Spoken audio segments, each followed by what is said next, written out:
Hey hi and welcome to my channel, welcome to the another episode. এই ভিডিওর মধ্যে আমরা রিভিউ করবো ওয়ার 2 এর টিজার, যেটা আজকে মাত্র রিলিজ করা হয়েছে জুনিয়র এনটিআরের বার্থডে উপলক্ষে। তো first of all happy birthday junior NTR.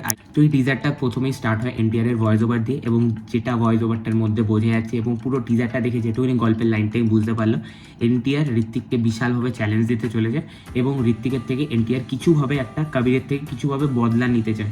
তো পুরো এই রিভেঞ্জ ড্রামার অ্যাঙ্গেলটা নিয়ে গল্পটা এগোবে, এবং আই হোপ কি ওই ইন্ডিয়া পাকিস্তানের কোনো ব্যাকড্রপ এখানে রাখবে না, কারণ আজকের ডেটে দাঁড়িয়ে যা সিচুয়েশন আমাদের ইন্ডিয়াতে, সেটা কাজ করবে না। এবং স্পাই ইউনিভার্সে সেটা একটা সফটন থাকে যে ওরা মানে পাকিস্তানের এমন কিছু ক্যারেক্টার্স দেখায় যারা অ্যাকচুয়ালিতে পুরো দেশে পিস চায়।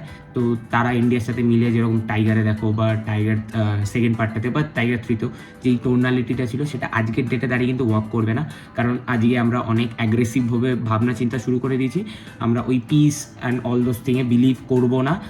দেখো, আমার কোনো প্রবলেম নেই সেটা নিয়ে বানালো, কিন্তু একটা একঘেয়েমি হয়ে যায়, আর এখন আমাদের দেশে যা সিচুয়েশান সেই হিসেবে সেটা জাস্টিফাই হবে না। টিজারটা কিন্তু বেশ স্টাইলিশ লাগে, অনেক স্লিক লাগে, এবং একটা টেম্পেলে এই শর্ট ফট নিয়ে লড়াই আছে, সেখানে ঋত্বিক একটা বাঘ নিয়ে এন্ট্রি নিচ্ছে, ওই জায়গাটা দারুণ। এবং ঋত্বিকের এন্ট্রি এনটিআরের এন্ট্রির থেকে 100 লেভেল আপে চলে গেছে। ঋত্বিকের যে বাইসেপের জায়গা দিয়ে এন্ট্রি, এত বড় বাইসেপ দিয়ে এন্ট্রিটা হচ্ছে, ওইখানে এনটিআরকেও ঋত্বিক পুরো খেয়ে নিচ্ছে এবং এনটিআর পুরো ওভারশ্যাড হয়ে গেছে। তো এবার আমার যে কিছু জিনিস যেগুলো প্রবলেমেটিক টিজারটার মধ্যে লেগেছে, সেটা হচ্ছে টিজারের ভিএফএক্স। তুমি ওয়ার পার্ট 1-এর ভিএফএক্স দেখো কতটা রিয়েলিস্টিক লাগে, কারণ ওটা পুরো রিয়েল লোকেশানসে গিয়ে শ্যুট করা।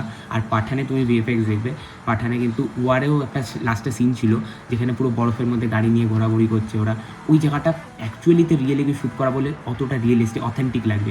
কিন্তু পাঠানে দেখবে কিছু কিছু ক্লোজ আপ শর্টসে পুরো বোঝা যাচ্ছে যে এটা গ্রিন স্ক্রিনে করা হয়েছে। তো ওই জিনিসটা প্রবলেমটা ওয়ার 2-র ক্ষেত্রেও আমি টিজার লেভেল দেখে সেটা আমি বুঝতে পারলাম, কারণ এখানেও লাস্টে একটা ফাইট সিকোয়েন্স দেওয়া হয়েছে, এটাও এই বরফের একটা ব্যাকগ্রাউন্ডে। তো সেই জায়গাটাতে কিন্তু গ্রিন স্ক্রিনটা বোঝা যাচ্ছে। তো এখন তো কোভিড ছিল না, পাঠানের টাইমে কোভিড ছিল, তাহলে এখন তো অ্যাটলিস্ট গিয়ে সেই জায়গাটা শ্যুট করলে বেটার হতো। মানে কেন গ্রিন স্ক্রিন বা ওই সেট বানিয়ে কেন শ্যুট করা হয়েছে আমি এটা জানি না, বাট ঋত্বিকের লাস্ট কিছু ছবি এরকমভাবে শ্যুট করা হচ্ছে। ওয়ারে কিন্তু ভিএফএক্সটা অ্যানাদার লেভেলে ছিল, এবং ওখানে অনেকটা রিয়েলিজম ছিল। এইখানটাতে ওই জিনিসটা খুব চোখে লাগে, তো এটাই আমার একটা নেগেটিভ পয়েন্ট লেগেছে টিজারটা। বাই দ্য ওয়ে, আমার এটা ভালো লেগেছে, দেখা যাক সিনেমা আসার সময় এটা বেটার করে কিনা।